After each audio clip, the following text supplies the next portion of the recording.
The History Boys by Alan Bennett. Alan Bennett is a recent discovery for me, but an excellent author. In fact, he also acts. I've seen him in Fortunes of War. Olivia Manning adapted for or by the BBC. There is a note on this list of worthwhile books, chef-d'oeuvres. The Madness of King George by the same excellent author. History Boys is also adapted for the big screen this time, and it was nominated for a few BAFTAs. Excellent film, excellent play. Hector, if you ask me, is at the center of this work, together with Mrs. Lintop. There is another invited guest,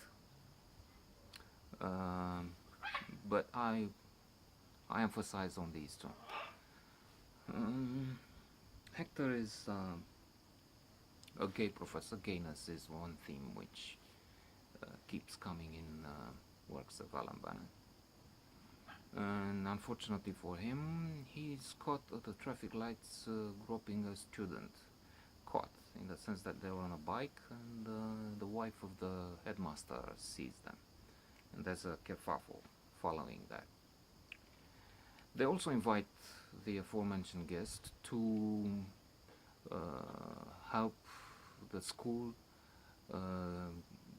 get access to Oxbridge, one of the two, Oxford or Cambridge, and he comes with a very unorthodox approach.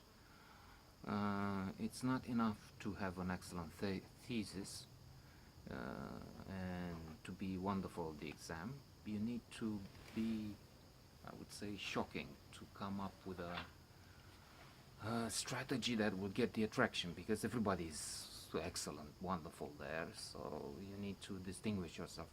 No, it makes sense, even if this raises a question. So what do? You learn and you are excellent and very good, or you just shock them to attract attention. For instance, he says you should insist on the 30 prepuces of Jesus, which were wandering about in the Middle Ages throughout Europe, instead of the history of France with the exact dates and so on.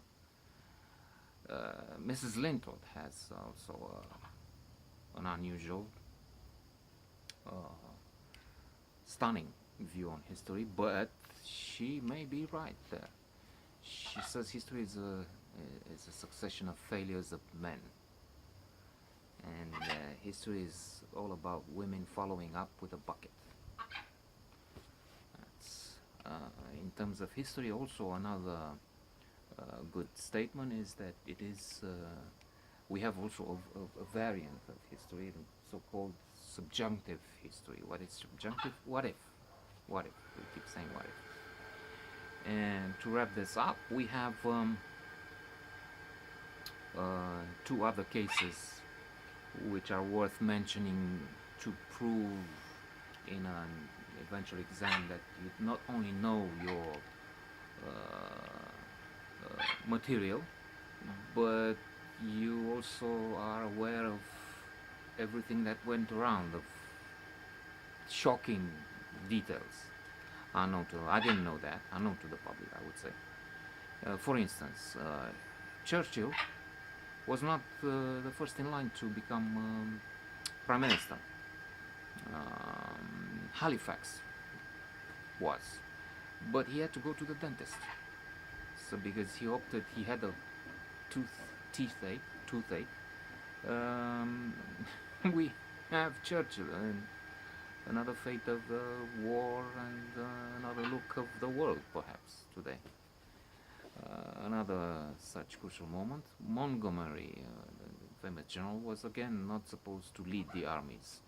Another one was supposed to, but just by pure accident and bad luck, his plane was shot down by an isolated German Luftwaffe pilot.